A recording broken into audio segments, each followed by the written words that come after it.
Assalamualaikum warahmatullahi wabarakatuh. Perkenalkan, nama saya Galih Maulana.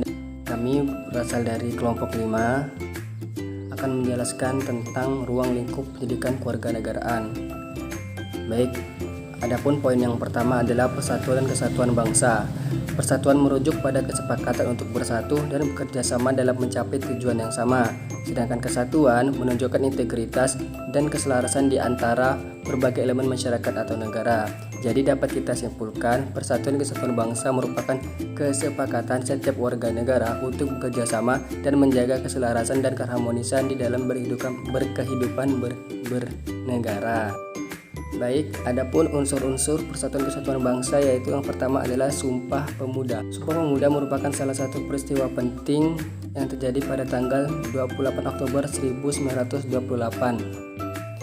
Peristiwa ini merupakan momentum yang sangat berarti dalam perjuangan kemerdekaan Indonesia, karena pemuda dan pemudi pada saat itu bersumpah untuk kemerdekaan Indonesia. Adapun mereka bersumpah atas 3 hal. Yang pertama, tanah Indonesia, bangsa Indonesia, dan bahasa persatuan Indonesia. Unsur persatuan dan kesatuan bangsa yang kedua adalah hidup rukun dalam perbedaan. Hidup rukun merupakan landasan dari persatuan. Hidup rukun merupakan hidup yang dipenuhi dengan rasa saling menghargai, menghormati dalam kehidupan bermasyarakat. Adapun manfaat dari hidup rukun ialah meningkatkan toleransi, mendorong kerjasama dan solidaritas, hingga meningkatkan perkembangan masyarakat dan budaya yang lebih maju.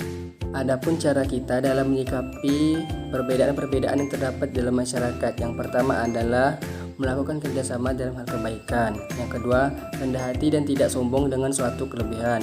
Dan yang ketiga adalah saling menghormati. Selanjutnya adalah cinta lingkungan. Cinta lingkungan merupakan sikap yang mencerminkan rasa cinta dan peduli terhadap lingkungan sekitar, seperti lingkungan masyarakat dan keluarga. Salah satu cara mencintai lingkungan masyarakat seperti menghargai perayaan hari raya agama dan acara budaya adat tertentu di lingkungan masyarakat dan lain-lain. Untuk contoh sikap cinta lingkungan keluarga adalah dengan cara menghormati anggota keluarga, berbakti kepada orang tua, dan lain-lain. Baik, saya lanjutkan yang poin keempat, yaitu keutuhan negara kesatuan Republik Indonesia. Arti dari keutuhan negara Republik Indonesia merupakan negara kesatuan yang memiliki kedaulatan, memiliki tujuan nasional, dan berdiri secara utuh, baik wilayahnya, rakyatnya, ataupun pemerintahannya. Adapun cara dalam menjaga keutuhan negara, salah satunya adalah dengan memiliki sikap cinta tanah air. Untuk poin yang kelima adalah partisipasi dalam pembelaan negara. Maksudnya di sini ialah kita harus menjalankan tugas kita sebagai warga negara sesuai dengan kemampuan yang kita miliki. Contohnya seperti kita sebagai seorang mahasiswa, kita berpartisipasi dalam membela negara dengan cara belajar dengan giat. Yang keenam, sikap positif terhadap negara kesatuan Republik Indonesia. Sikap positif diantaranya ialah selalu setia kepada bangsa dan negara Republik Indonesia, selalu bekerja keras tanpa kenal menyerah untuk membangun negara, dan menghormati serta menjunjung tinggi hukum yang berlaku di negara. Untuk poin yang ketujuh ialah kebanggaan sebagai bangsa Indonesia.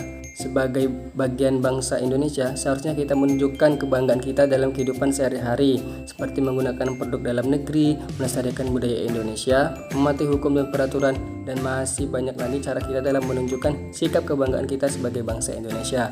Terus poin yang terakhir, keterbukaan dan jaminan sosial. Keterbukaan dan jaminan sangat penting dalam kehidupan berbangsa dan bernegara, karena masyarakat akan lebih mudah dalam menyampaikan aspirasi mereka dan mengemukakan pendapat mereka. Perkenalkan, nama saya Indah Lestari dengan NIM 122100010. Di sini saya akan membahas tentang norma hukum dan peraturan.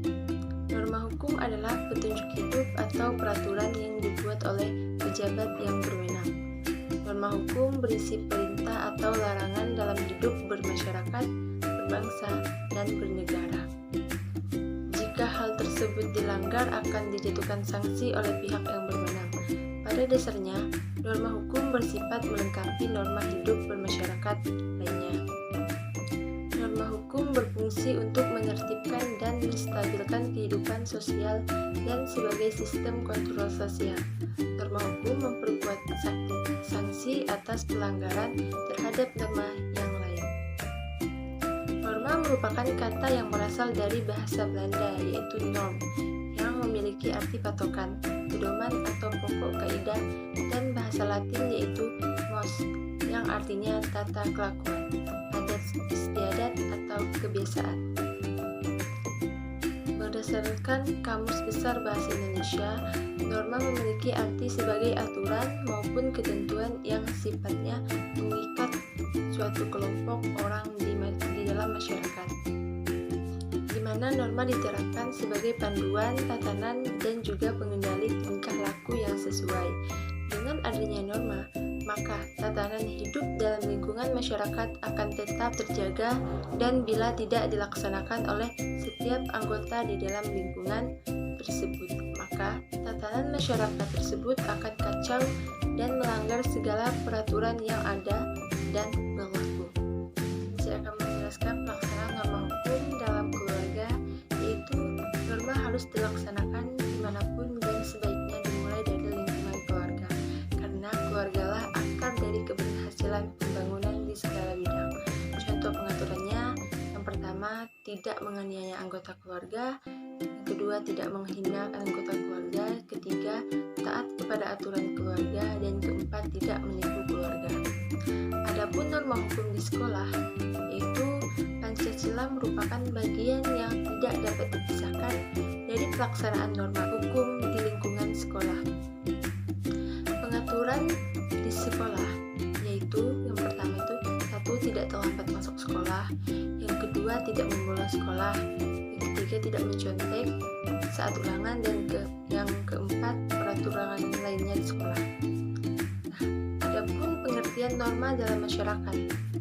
Dalam kehidupan di masyarakat, agar tidak terjadinya perpecahan dan konflik, seringkali adanya peraturan-peraturan untuk mengatur lingkungan tersebut, di mana dengan adanya norma yang berlaku dalam lingkungan, setiap orang akan memiliki kesadaran atas batasan dari suatu perbuatan yang boleh dilakukan maupun hal-hal yang tidak boleh dilakukan. Beragam norma diterapkan dan melekat di tengah kehidupan masyarakat sehari-hari. Norma-norma yang ada biasanya bisa berupa aturan tertulis maupun tidak tertulis yang dipatuhi masyarakatnya guna menciptakan lingkungan yang harmonis. Norma juga sering disebut sebagai suatu kaidah yang berlaku untuk mengatur setiap perbuatan manusia. Baiklah, di sini saya akan melanjutkan penjelasan tentang peraturan daerah. Peraturan daerah adalah peraturan perundang-undangan yang dibentuk oleh DPRD dengan persetujuan bersama kepala daerah. Ada dua macam peraturan daerah, yaitu peraturan daerah provinsi dan peraturan daerah kabupaten kota. Contoh peraturan daerah provinsi yaitu Kalimantan Barat nomor 2 tahun 2010 tentang pengendalian minuman beralkohol di Kalimantan Barat. Selanjutnya saya akan menjelaskan tentang norma dalam kehidupan masyarakat berbangsa dan bernegara. Arti dari norma dalam kehidupan masyarakat berbangsa dan bernegara yaitu norma membuat aturan tingkah laku masyarakat dalam pergaulan sosial menjadi kerukunan anggota masyarakat. Norma mengatur agar perbedaan dalam masyarakat tidak menimbul kekacauan atau ketidaktertiban. Adapun jenis-jenis norma yang berlaku dalam kehidupan berbangsa dan bernegara antara lain yaitu norma agama. Norma agama merupakan kaidah atau aturan hidup yang bersumber dari agama, kepercayaan, keyakinan terhadap Tuhan. Ada juga norma hukum, norma kesusilaan, dan norma kesopanan. Baiklah, di sini saya akan menjelaskan sistem hukum internasional. Hukum internasional adalah keseluruhan kaidah dan asas yang mengatur hubungan atau persoalan yang melintasi batas-batas negara antara negara dan bangsa. Sedangkan peradilan umum yaitu sistem hukum nasional adalah badan peradilan yang mengadili rakyat Indonesia pada umumnya atau rakyat sipil. Lingkungan peradilan umum meliputi pengadilan negeri, yaitu pengadilan kita sehari-hari yang memeriksa dan memutuskan suatu perkara. Pengadilan tinggi, pengadilan banding, yaitu pengadilan yang memeriksa kembali perkara yang telah diputuskan oleh pengadilan negeri. Sekian yang dapat saya sampaikan. Wassalamualaikum warahmatullahi wabarakatuh. Assalamualaikum, nama saya Mutia. Di sini saya akan membahas tentang ruang lingkup pendidikan kewarganegaraan. Pada poin hak asasi manusia. Hak asasi manusia meliputi hak dan kewajiban anak. Apa saja yang menjadi hak dan kewajiban anak?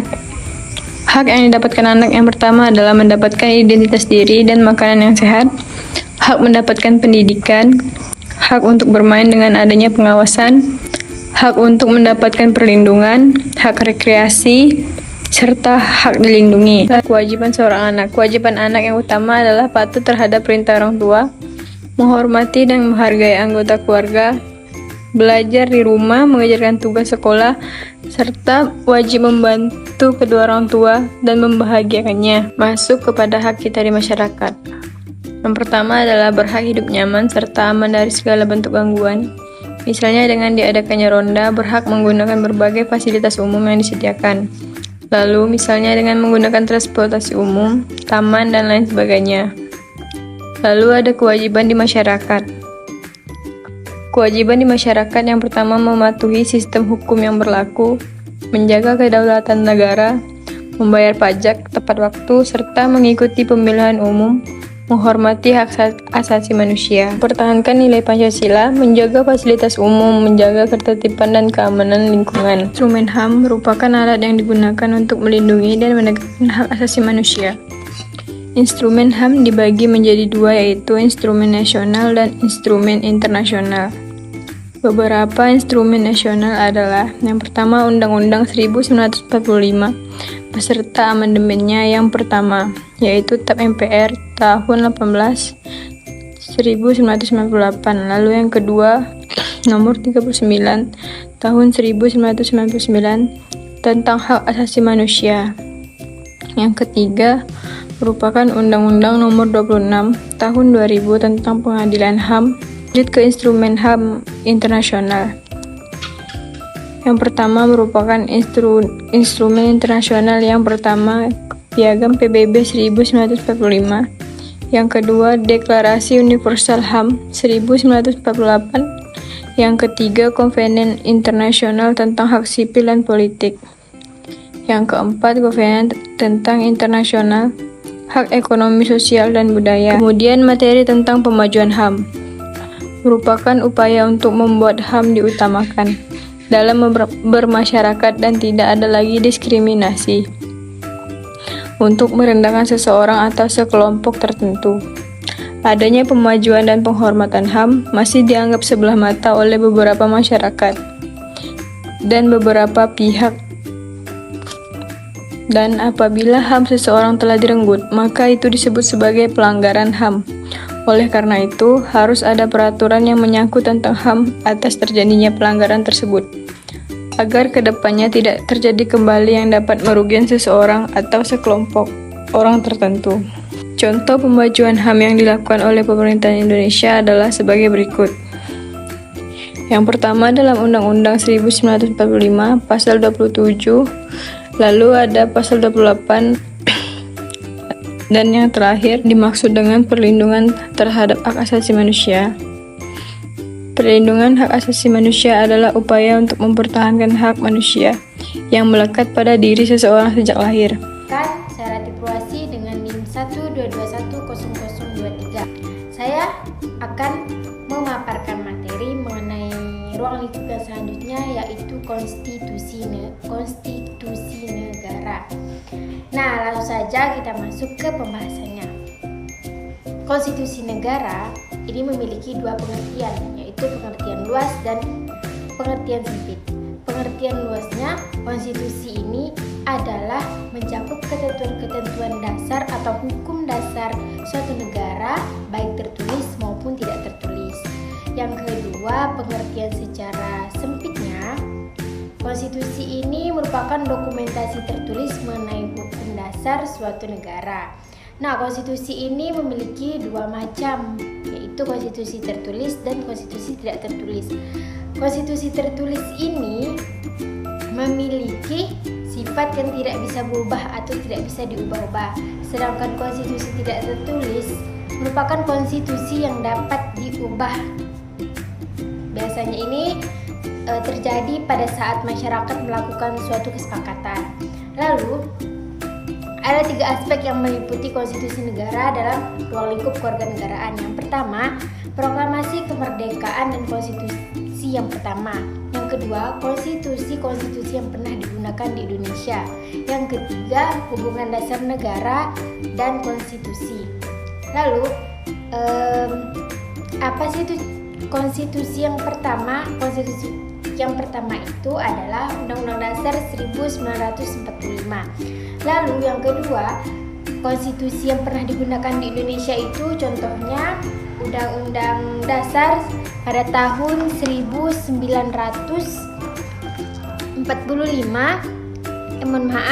Konstitusi RIS pada tahun 1945 sampai 1950.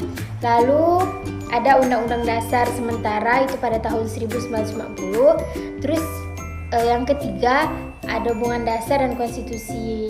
Hubungan dasar negara dan konstitusi itu maksudnya hubungan mereka itu nampak pada gagasan dasar, cita-cita dan tujuan negara yang tertuang dalam pembukaan Undang-Undang Dasar 1945. Mungkin sekian materi yang dapat saya sampaikan mengenai ruang lingkup dari konstitusi negara. Selanjutnya akan dijelaskan oleh teman saya. Perkenalkan, saya Putri Dahlia dengan NIM 122100012. Ingin melanjutkan materi ruang lingkup ke pendidikan kewarganegaraan, yaitu poin yang ke-6, kekuasaan dan politik. Yang pertama, pemerintahan desa dan kecamatan. Penyelenggaraan pemerintahan desa yang semulanya diatur berdasarkan hukum adat secara demokratis, itu demi kepentingan masyarakat desa itu sendiri, seiring berjalannya waktu mengalami perubahan karena munculnya campur tangan penguasa atau pemerintah yang lebih tinggi tadi. Kebijakan pemerintahan pada dasarnya ingin memperkuat dan mempertahankan kekuasaannya. Oleh sebab itu, dia menjadikan kepala desa sebagai alat kekuasaan untuk mengatur masyarakat desa. Yang kedua, ada pemerintahan daerah dan otonomi, atau yang biasa kita dengar otonomi daerah. Otonomi daerah adalah penyerahan wewenang dari pemerintahan pusat ke pemerintahan daerah untuk mengatur urusan-urusan tertentu. Urusan-urusan yang diserahkan oleh pemerintah pusat ke daerah tersebut biasa juga disebut dengan urusan rumah tangga daerah. Pembagian kekuasaan antara pemerintahan pusat ke daerah itu dilakukan berdasarkan prinsip negara kesatuan. Yang ketiga, ada pemerintahan pusat. Bentuk dari kekuasaan pemerintahan pusat itu adalah kewenangan, kemana kita ketahui bahwa pemerintahan pusat adalah Presiden Republik Indonesia yang memegang kekuasaan pemerintahan negara Republik Indonesia, yang pastinya dibantu oleh Wakil Presiden dan menteri-menteri. Struktur pemerintahan pusat diantaranya itu ada Presiden, Wakil Presiden, Menteri Negara, dan pejabat setingkat menteri. Presiden dan Wakil Presiden Republik Indonesia merupakan pemegang kekuasaan eksekutif di Indonesia. Artinya, Presiden memegang kekuasaan untuk melaksanakan undang-undang. Sebagai kepala negara, Presiden merupakan simbol resmi negara Republik Indonesia. Dalam menjalankan tugasnya sebagai kepala pemerintahan, Presiden pasti dibantu oleh seorang wakil presiden dan menteri negara. Yang keempat, ada demokrasi dan sistem politik, yang mana kita ketahui bahwa demokrasi adalah bentuk pemerintahan yang di dalamnya terdapat keputusan-keputusan penting, baik secara langsung atau tidak langsung, yang didasarkan pada kesepakatan secara bebas yang dilakukan oleh masyarakat dewasa. Sedangkan sistem politik adalah sekumpulan pendapat yang Prinsipnya membentuk suatu kesatuan yang berhubungan antara satu dengan yang lain dalam melaksanakan dan mempertahankan kekuasaannya. Lanjut ke dalam penjelasan demokrasi. Demokrasi itu adalah bentuk pemerintahan yang mana semua warga negaranya memiliki hak yang sama untuk mengambil keputusan demi dapat mengubah hidup mereka. Baik, kita lanjut untuk penjelasan tentang sistem politik. Adapun sendi-sendi pokok dari sistem politik demokrasi di Indonesia itu yang pertama ada ide kedaulatan rakyat. Yang kedua, negara berdasarkan atas hukum. Yang ketiga, bentuk republik. Yang keempat, pemerintahan berdasarkan konstitusi. Yang kelima, pemerintahan yang bertanggung jawab. Yang keenam, ada sistem perwakilan. Yang ketujuh, yaitu sistem pemerintahan presidensial. Yang kelima, ada budaya politik. Dari penjelasan di sini, budaya politik adalah pola tingkah laku individu dan orientasinya terhadap kehidupan politik yang dimiliki oleh para anggota dari suatu sistem. Budaya politik merupakan persepsi warga negara yang diaktualisasikan dalam pola sikap terhadap masalah politik dan peristiwa politik yang terjadi sehingga berdampak terhadap masalah politik dan proses politik. Budaya politik membuat masyarakat terlibat dalam pembangunan politik di sebuah negara, serta menciptakan kehidupan bermasyarakat yang rukun dan saling menghormati antara individu. Budaya politik berpengaruh dalam menekankan kesadaran masyarakat akan adanya pusat kekuasaan politik dalam masyarakat tersebut, sehingga berpengaruh terhadap pembuatan keputusan politik suatu negara. Yang keenam, ada budaya demokrasi menuju masyarakat madani. Dari penjelasan yang ada di PPT, secara umum masyarakat madani itu juga bisa diartikan sebagai suatu masyarakat atau institusi kelompok yang mempunyai ciri antara lain kemandirian, toleransi, kerelaan menolong antara satu sama lain, menjunjung tinggi norma dan etika yang telah disepakati bersama-sama. Yang ketujuh, ada sistem pemerintahan. Dari uraian di atas, maka pada hakikatnya kajian tentang sistem pemerintahan adalah kajian tentang bagaimana lembaga-lembaga negara bekerja keras dengan memperhatikan tingkat kewenangan dan pertanggungjawaban antar lembaga. Berikut ini jenis sistem pemerintahan. Yang pertama ada pemerintahan parlementer, yang kedua ada pemerintahan presidensial, yang ketiga ada pemerintahan campuran, dan yang terakhir ada pemerintahan referendum. Kita lanjut ke dalam pembahasan yang terakhir, yaitu pers dalam masyarakat demokrasi. Dari pengertian yang ada dijelaskan di PPT, bisa kita tarik kesimpulan lagi bahwa pers adalah salah satu sarana bagi warga negara untuk mengeluarkan pikiran dan pendapat, serta memiliki peran penting dalam negara demokrasi. Pers dalam undang-undang juga diartikan sebagai salah satu wujud kedaulatan rakyat yang berdasarkan prinsip-prinsip demokrasi, keadilan, supremasi hukum. Akan tetapi, karena substansi pengaturan kemerdekaan pers yang tidak tegas, menyebabkan implementasi kemerdekaan pers menjadi rancu dan mengundang multitafsir atau banyak arti atau maksud. Hal itu disebabkan karena bercampur aduknya antara ruang lingkup hukum perdata, hukum dagang, hukum administrasi negara, dan hukum pidana. Sekian materi yang saya dapat sampaikan, lebih dan kurangnya saya mohon maaf. Saya kembalikan kepada pemateri yang selanjutnya. Halo, saya Radhi Kensya dengan NIM 122100036. Pada kali ini saya akan menjelaskan Pancasila sebagai dasar negara dan ideologi negara. Pancasila sering disebut sebagai dasar filsafat atau dasar falsafah negara. Dari negara, dalam pengertian ini, Pancasila merupakan dasar serta nilai untuk mengatur pemerintahan negara. Pancasila sebagai ideologi bangsa adalah sebagai cita-cita negara berdasarkan tentang pencabutan ketetapan MPR tentang P4 yang ditegaskan bahwa Pancasila adalah dasar negara kesatuan Republik Indonesia yang harus dilaksanakan secara konsisten dalam kehidupan berbangsa dan bernegara.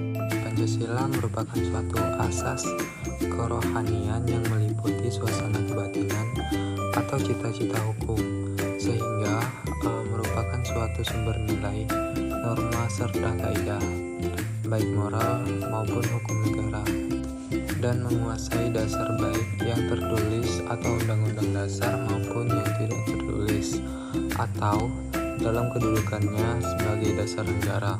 Pancasila mempunyai kekuatan mengikat secara hukum sebagai sumber dari segala hukum atau sumber tertib hukum Indonesia. Maka Pancasila tercantum dalam ketentuan tertinggi, yaitu pembukaan Undang-Undang Dasar 1945. Selanjutnya yaitu proses perumusan Pancasila. Ialah sebagai dasar negara yang merupakan syarat utama kemerdekaan Republik Indonesia yang mulai dibahas pada sidang pertama BPUPKI pada tanggal 29 Mei sampai dengan 1 Juni 1945 yang diketuai oleh Dr. Rajiman Weddio Diningrat. Nilai yang terkandung di dalam ideologi Pancasila yang pertama itu nilai dasar, yaitu hakikat kelima sila Pancasila. Yang kedua ada nilai instrumental yang merupakan arahan kebijakan strategi, sasaran serta lembaga pelaksanaannya. Yang ketiga ada nilai praktis, yaitu merupakan realisasi nilai-nilai instrumental dalam suatu realisasi pengalaman yang bersifat nyata dalam kehidupan sehari-hari, dalam masyarakat berbangsa dan bernegara. Pengamalan nilai-nilai Pancasila di dalam kehidupan sehari-hari. Nilai yang terdapat di dalam sila yang pertama, salah satunya adalah saling menghormati dan toleransi antara umat beragama. Di dalam sila kedua terdapat salah satu nilai, yaitu bahwa kita sebagai manusia harus bersifat adil kepada diri sendiri dan kepada Tuhan dan terhadap lingkungan sekitar. Yang ketiga, untuk sila yang ketiga terkandung nilai persatuan. Artinya, kita sebagai manusia harus menjaga keamanan dan ketertiban dalam kehidupan bermasyarakat dan menjalin hubungan sosial. Di sila keempat terdapat nilai-nilai musyawarah. Jadi, apabila kita sedang mengambil keputusan, harus melalui musyawarah terlebih dahulu. Dan yang dinilai sila kelima ini merupakan tanggung jawab pemerintah untuk memenuhi keadilan sosial bagi seluruh rakyat Indonesia, yang artinya tidak ada yang dibeda-bedakan dan harus sama rata. Perkenalkan, nama saya Alfiana Tasa dengan NIM 122100014. Baiklah, selanjutnya saya akan menjelaskan tentang globalisasi. Globalisasi adalah proses mendunianya suatu hal sehingga batas antar negara menjadi hilang. Maksudnya, pengaruh dari ilmu pengetahuan dan kebudayaan yang tersebar di setiap penjuru dunia sehingga tidak jelas lagi batas-batas suatu negara. Sebagai contoh, kita bisa mengetahui kebudayaan negara luar karena adanya globalisasi ini. Nah, globalisasi ini didorong oleh beberapa faktor. Yang pertama yakni perkembangan teknologi, transportasi, telekomunikasi, dan sebagainya. Baik, selanjutnya, politik luar negeri Indonesia di era globalisasi. Politik luar negeri adalah strategi atau taktik yang digunakan oleh suatu negara dalam hubungannya dengan negara-negara lain. Politik luar negeri Indonesia bersifat bebas aktif. Nah, di era globalisasi ini,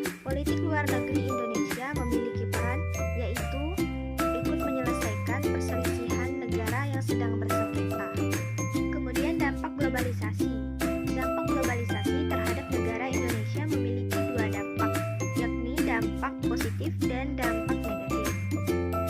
Di Indonesia terdapat bidang-bidang yang terpengaruh dengan adanya globalisasi. Yang pertama, bidang ekonomi. Salah satu dampak positif di bidang ekonomi adalah meningkatnya nilai ekspor dan impor, dan salah satu dampak negatifnya adalah kesenjangan sosial yang semakin meningkat. Kedua, bidang pertahanan. Salah satu dampak positif bidang pertahanan adalah menguatnya peran PBB dalam pencaturan politik dunia sebagai penjaga keamanan internasional. Dan salah satu dampak negatifnya adalah meningkatnya gerakan radikalisme, separatisme, dan terorisme. Yang ketiga adalah bidang sosial budaya. Salah satu dampak positifnya adalah berkembangnya ilmu pengetahuan dan teknologi yang memberikan kemudahan kepada masyarakat. Dan salah satu dampak negatifnya adalah nilai-nilai budaya barat yang semakin mudah untuk masuk ke Indonesia, sehingga budaya lokal atau budaya asli mulai ditinggalkan. Dan yang terakhir yaitu bidang politik. Salah satu dampak positifnya adalah terciptanya sistem pemerintahan yang secara demokratis dan terbuka. Dan salah satu dampak negatifnya adalah mulai lunturnya rasa nasionalisme. Nah, kemudian hubungan internasional dan organisasi internasional. Hubungan internasional adalah kerjasama antar negara dengan tujuan untuk menyelesaikan masalah bersama. Dan organisasi internasional adalah suatu organisasi yang beranggotakan lebih dari satu negara dan memiliki tujuan yang sama. Nah, contoh hubungan internasional adalah hubungan Indonesia dengan Arab Saudi yang bekerja sama dalam hal ibadah, yaitu ibadah umroh dan haji. Nah, contoh dari organisasi internasional adalah diantaranya PBB, ASEAN, APEC, dan lain-lain. Nah, kemudian mengevaluasi globalisasi. Mengevaluasi globalisasi adalah bagaimana sikap kita dalam menghadapi globalisasi ini. Nah, berikut cara kita dalam menyikapi globalisasi. Yang pertama yaitu mencintai produk dalam negeri. Nah, dengan memiliki sikap bangga dalam memakai produk tersebut, menghargainya dan melestarikan produk dalam negeri. Nah, mencintai produk dalam negeri ini bisa diwujudkan dengan cara membeli produk dalam negeri, kemudian memberikan kritik yang membangun dan mempromosikannya. Nah, kemudian yang kedua yaitu menyaring budaya asing. Maksudnya adalah saat budaya asing datang ke Indonesia, kita harus mengambil hal yang baik dan meninggalkan hal yang buruk, bukan justru menjadikannya pengganti dari budaya lokal negara kita. Nah, yang ketiga yaitu memahami nilai kebangsaan dan Pancasila. Memahami nilai-nilai kebangsaan merupakan salah satu aspek penting dalam mewujudkan persatuan Indonesia. Nah, nilai-nilai ini tercermin dalam sikap dan perilaku bangsa Indonesia. Baiklah, sekian yang dapat saya sampaikan. Terima kasih. Untuk poin yang terakhir yaitu adalah kebutuhan warga negara. Yang pertama adalah gotong royong. Gotong royong merupakan sesuatu yang dilakukan secara bersama-sama dan sukarela. Tujuan dari gotong royong ini adalah menumbuhkan sikap saling tolong-menolong, sukarela, saling membantu, serta mempunyai sifat kekeluargaan. Manfaat dari adanya gotong royong ini adalah apabila terdapat sesuatu masalah atau kejadian, maka akan lebih cepat selesai dengan adanya gotong royong ini. Contohnya adalah kerja bakti. Terus yang kedua adalah harga diri sebagai masyarakat. Harga diri adalah kesadaran akan seberapa nilai yang diberikan kepada diri sendiri. Harga diri tidak hanya dimiliki oleh seseorang, tapi juga dimiliki oleh keluarga, sekolah, dan masyarakat. Harga diri di masyarakat dimiliki oleh suatu masyarakat yang tinggal di suatu wilayah. Baik buruknya harga diri di masyarakat tergantung perilaku warga tersebut. Harga diri penting untuk kita miliki agar kita mampu bercermin diri tentang apa, siapa, dan bagaimana diri kita, serta mampu mempertahankan martabat kita sebagai makhluk Tuhan yang Maha Esa. Selanjutnya adalah kebebasan berorganisasi. Kebebasan berorganisasi merupakan salah satu hak asasi manusia yang harus dihargai dan dilindungi oleh negara. Kebebasan berorganisasi dalam kehidupan bernegara diwujudkan dalam kebebasan berserikat dan berkumpul untuk memajukan diri bagi setiap warga negara. Kebebasan berorganisasi adalah hak setiap warga negara yang dijamin oleh Undang-Undang Dasar 1945. Jaminan kebebasan organisasi dapat kita cermati dalam pasal 28C ayat 2 dan pasal 28E ayat 3 dan Undang-Undang Dasar tahun 1945. Kebebasan berorganisasi memiliki manfaat yang sangat penting dalam menjaga demokrasi dan kebebasan sipil. Dengan adanya kebebasan berorganisasi ini, warga negara dapat menyuarakan pendapat mereka dan mempengaruhi kebijakan pemerintahan. Organisasi juga dapat menjadi sarana bagi warga negara untuk memperjuangkan hak-hak mereka, misalnya hak atas kesehatan, pendidikan, dan lingkungan yang bersih. Selain itu, kebebasan berorganisasi juga dapat meningkatkan partisipasi politik warga negara dalam memperkuat sistem demokrasi. Kemudian selanjutnya, kemerdekaan mengeluarkan pendapat. Kemerdekaan mengemukakan pendapat berarti mengeluarkan pendapat, gagasan atau pikiran secara lebih sesuai dengan konteks. Pada hakikatnya, kemerdekaan mengeluarkan pendapat adalah hak setiap warga negara, baik secara perorangan maupun kelompok, untuk bebas mengemukakan pendapat sebagai perwujudan hak dan tanggung jawab berdemokrasi dalam kehidupan bermasyarakat, berbangsa, dan bernegara. Atas kemerdekaan mengemukakan pendapat terdapat 5 asas. Yang pertama, asas keseimbangan antara hak dan kewajiban. Artinya, selain melaksanakan apa yang menjadi haknya, penyampaian pendapat juga harus melaksanakan kewajiban dan tanggung jawabnya. Yang kedua, asas musyawarah dan mufakat. Yang ketiga, asas kepastian hukum dan keadilan. Artinya adalah tata cara yang ditempuh dalam penyampaian pendapat harus sesuai dengan peraturan yang berlaku. Terus yang keempat, asas proporsionalitas. Artinya adalah asas yang meletakkan segala kegiatan sesuai dengan konteks atau tujuan kegiatan tersebut, baik yang dilakukan warga negara, institusi, maupun aparatur pemerintah yang dilandasi oleh etika individual, etika sosial, dan etika institusional. Terus yang terakhir adalah asas manfaat. Pendapat yang disampaikan memberikan manfaat bagi kepentingan umumnya. Selanjutnya adalah menghargai keputusan bersama. Keputusan bersama merupakan kesepakatan yang dibuat oleh anggota atau kelompok berdasarkan kesadaran dan pemahaman secara rasional. Keputusan bersama biasanya diterapkan saat mengadakan musyawarah. Biasanya saat hendak menyelesaikan suatu masalah, maka anggota akan membuat keputusan bersama dengan salah satu cara, yaitu melaksanakan voting. Manfaat dari keputusan bersama ini adalah terciptanya keadilan antar anggota. Salah satu cara kita dalam menghargai keputusan bersama ini adalah tidak mengeluarkan bahasa yang menyakiti anggota lainnya dan tidak memaksakan pendapat kita kepada orang lain. Yang selanjutnya adalah prestasi diri. Prestasi diri adalah hasil atas usaha yang dilakukan oleh seseorang. Melalui prestasi individu dapat memotivasi dirinya untuk meraih sesuatu yang lebih dari capaian sebelumnya atau berprestasi di bidang lainnya.